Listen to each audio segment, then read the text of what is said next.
নমস্কার বন্ধুরা, আশা করি সকলে অনেক ভালো আছো। আমার কুকিং চ্যানেলে তোমাদের সকলকে স্বাগত। আজকে আমি বানিয়ে দেখাবো লাউ পাতার ভর্তা কিংবা লাউ পাতা বাটা। তো এই রেসিপিটি গরম ভাতের সাথে খেতে অসাধারণ লাগে। চলো রেসিপিটি দেখে নিই। লাউ পাতা বাটা করার জন্য এখানে কিছু লাউ পাতা নিয়েছি। এই লাউ পাতাগুলোকে আমি একদিন আগে ফ্রিজে রেখে দিয়েছিলাম। লাউ পাতা বাটা করার আগে লাউ পাতাগুলো খুব ভালো করে বেছে নিতে হবে। লাউ পাতাতে এক ধরনের ছোট ছোট সবুজ কালারের পোকা থাকে, সেই জন্যই লাউ পাতাগুলো খুব ভালোভাবে বেছে নিয়ে এই রকমভাবে পাতাগুলোর উপরের শিরগুলো ফেলে দেব। তোমরা চাইলে লাউ পাতার এই শিরগুলো ফেলেও দিতে পারো, আবার নাও ফেলতে পারো। আমি এই রেসিপিটি করার আগে সবসময় পাতাগুলো থেকে এইভাবে শিরগুলো ফেলে দিই। তোমরা যারা প্রথম আমার চ্যানেলে আমার ভিডিও দেখছো, আমার চ্যানেলটিকে সাবস্ক্রাইব করে দিয়ে পাশে থাকা বেল আইকনটি অল করে রাখার অনুরোধ রইল, যাতে আমার নিত্য নতুন রেসিপিগুলো তোমরাই প্রথমে দেখতে পাও। আমার সকল নতুন পুরনো বন্ধুদের আমার পাশে থাকার অনুরোধ রইল। সব লাউ পাতাগুলোকে ভালোভাবে বেছে নিয়েছি। এবারে লাউ পাতাগুলোকে ভালোভাবে পরিষ্কার করে ধুয়ে নেব।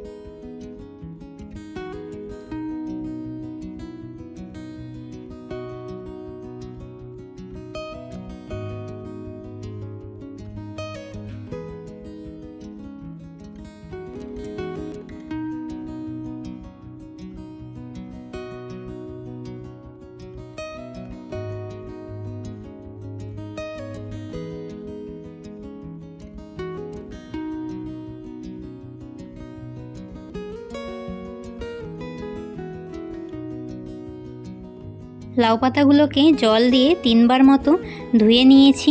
এবারে লাউ পাতার থেকে জলটা ভালো করে চিপে ফেলে দিয়েছি। এবারে লাউ পাতাগুলোকে ছোট ছোট টুকরো করে কেটে নেব।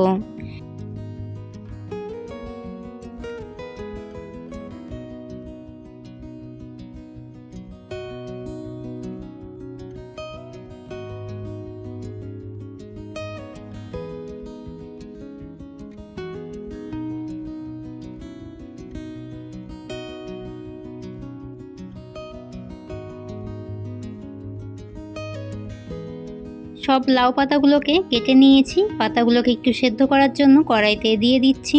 দিয়ে দেব সামান্য জল দিয়ে 2 মিনিট মতো হালকা আঁচে সেদ্ধ করে নিলেই পাতাগুলো খুব ভালোভাবেই সেদ্ধ হয়ে যাবে।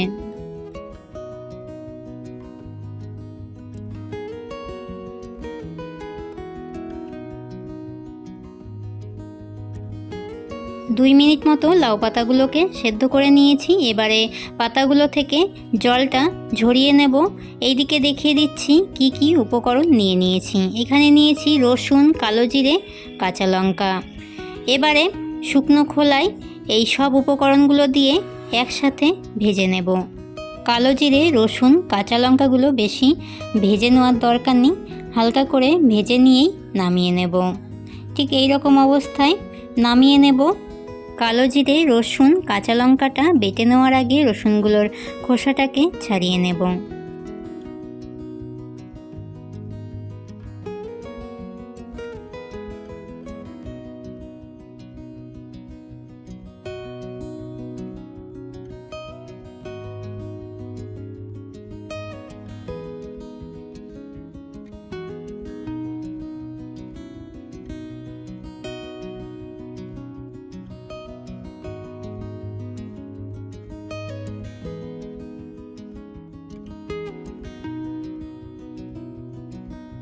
কালো জিরে, কাঁচা লঙ্কা, রসুনটা বেটে নেওয়ার সময় স্বাদ মতো লবণটা দিয়েই একসাথে বেটে নেব।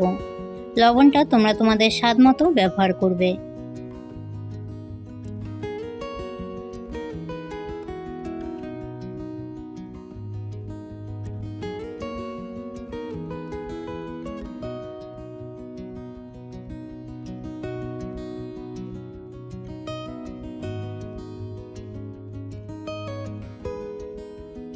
এবারে লাউ পাতাগুলো বেটে নেব।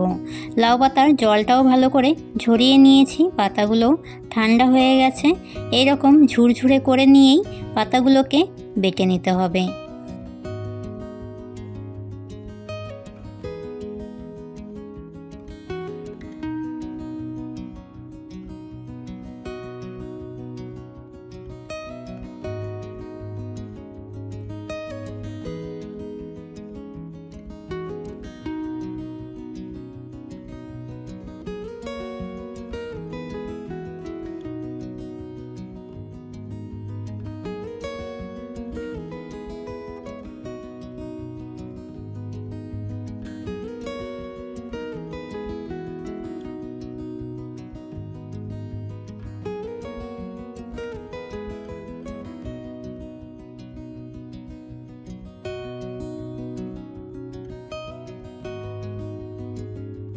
লাউ পাতা বেটে নেওয়া হয়ে গেছে। এবারে লাউ পাতাটাকে একটু হালকা ভেজে নেব। লাউ পাতাগুলো ভেজে নেওয়ার জন্য কড়াইতে দিয়ে দিচ্ছি সর্ষের তেল। তেলটা হালকা গরম করে নিয়েই লাউ পাতা বাটাটা দিয়ে 1 মিনিট মতো হালকা আঁচে নাড়াচাড়া করলেই লাউ পাতা বাটাটা হয়ে যায়। এই রেসিপিটি গরম ভাতের সাথে অসাধারণ লাগে খেতে। তোমরাও আমার এই রেসিপিটি ফলো করে এইভাবে লাউ পাতা বাটা করবে, আর আমাকে অবশ্যই লাইক কমেন্ট শেয়ার করে দিয়ে জানিও রেসিপিটি তোমাদের কাছে কেমন লেগেছে। আজকের মতো এতটাই। আবারও দেখা হবে নতুন একটি রেসিপির সাথে আগামী দিন। তোমরা সকলে অনেক অনেক ভালো থাকবে।